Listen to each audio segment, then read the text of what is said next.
Ego is an unhealthy belief in our own importance. We all have it. It's that inner voice that makes you believe that you're a special snowflake, that you deserve recognition, but if left uncontrolled, it can make you feel like you're invincible. Becoming obsessed with your own success, you become blind to your flaws and the opinions of others. We think we know best, so we refuse to listen. I have been having issues with my own ego, and this is how I'm addressing it. Going face to face, acknowledging it, that it is not part of me and that I can control it. But it's not like ego doesn't have any utility at all. I'm going to read you something that I wrote about this. I actually attempted to consciously build the ego because I believe it can awaken the competitive savage inside of me that is ready to dominate and get the job done, despite the task being scary or intimidating. If you're enjoying hearing this, it's probably because your ego enjoys hearing it. It's like having an axe that you're swinging at anything that's in front of you. It gives you a delusional sense of power, and maybe that sometimes is exactly what you need. It gives you courage when everyone else is doubting you. I believe it has helped me have a good work ethic. I outworked the competition because I was not satisfied with anything less than being number one. But there's a catch. Of course, there always is. What I am about to say next, your ego won't enjoy. But I challenge you to detach from that ego and be open-minded. What I realized after having moments when I let my ego take over me is that I lost self-awareness and the ability to grow, to learn. Through this daily Stoic channel on YouTube, I discovered the Stoicism concept of memento mori, which means remember you will die, as a way to keep the ego in check. Ryan Holiday keeps a coin with this concept from a quote written by Marcus Aurelius in his private journal. You can live life right now. Let that determine what you do and say and think.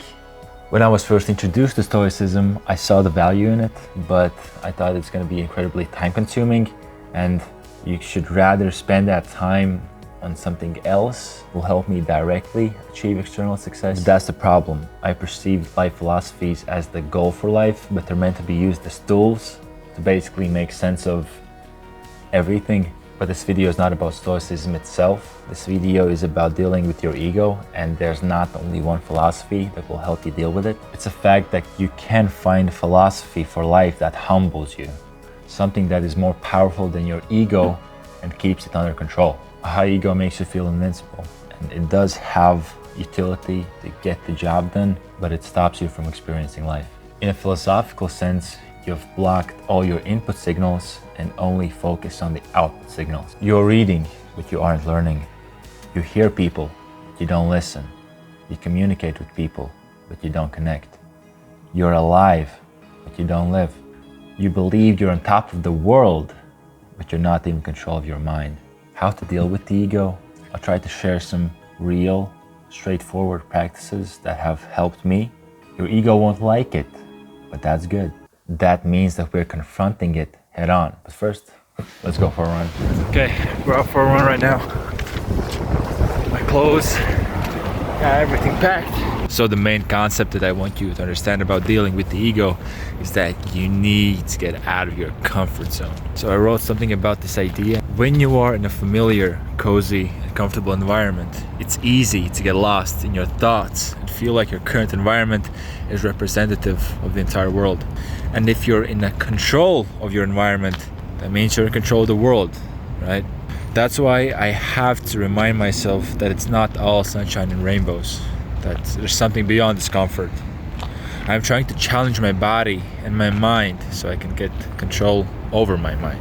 When your body and mind are stress tested, you break what is fragile and are only left with what is real. How do you exactly stress test this? So, first thing is that you switch up your daily habits. One way is that you go to bed 1 hour earlier and you wake up 1 hour earlier.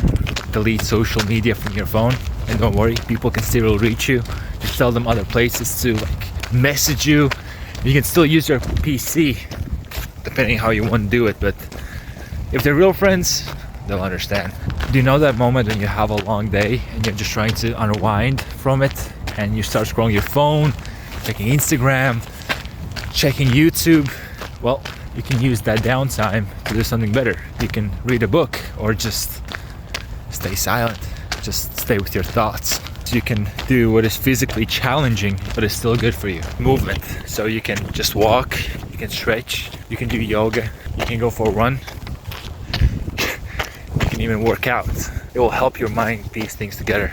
Another simple thing you can do is take the stairs, don't take the lift. If the time allows it, you can walk to a destination, not drive there. Take cold showers.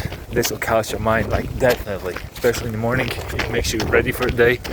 It's like having the first challenge, and every second challenge after that feels easier. Confront yourself. Have a conversation with yourself, ideally out loud.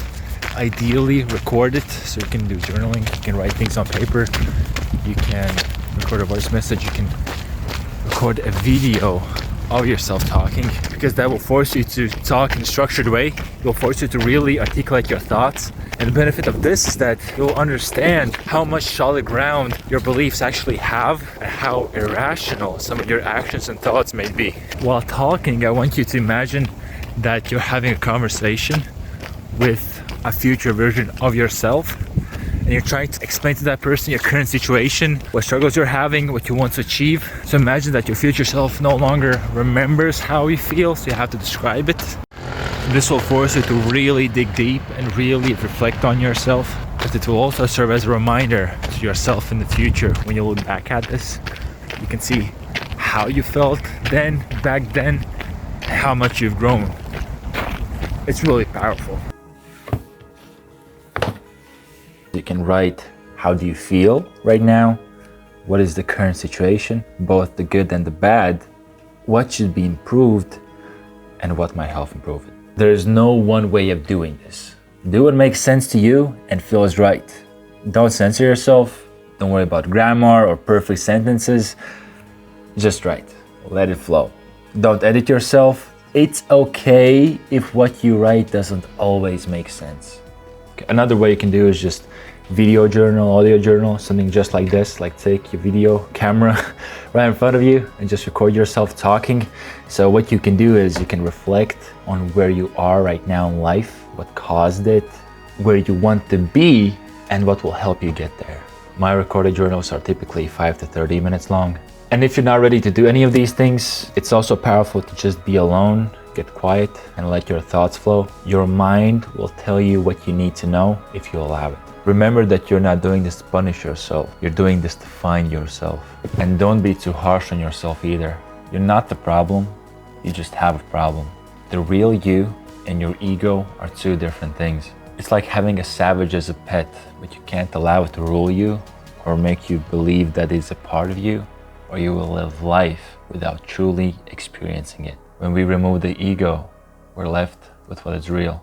I am Dave's son, and if this video was helpful to you, giving it a thumbs up or leaving a comment is the best way you can show it. I make videos about practical ways how you can improve your life right now. And if this sounds something interesting to you, then consider subscribing, because I'm just getting started and the best is yet to come. And remember, if you master your mind, you master your life.